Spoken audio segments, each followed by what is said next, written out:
Когда абхазские сепаратисты говорят об отношениях с Грузией, эти разговоры начинаются и заканчиваются историей, которая сфальсифицирована от начала до конца. Вы прекрасно знаете о том, что историческая Абхазия была исключительно грузинским государством.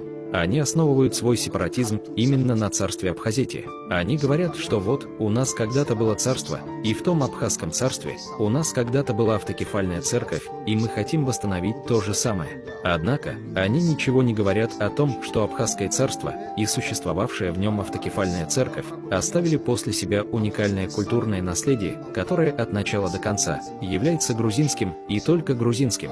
Никакой другой культуры там не видно.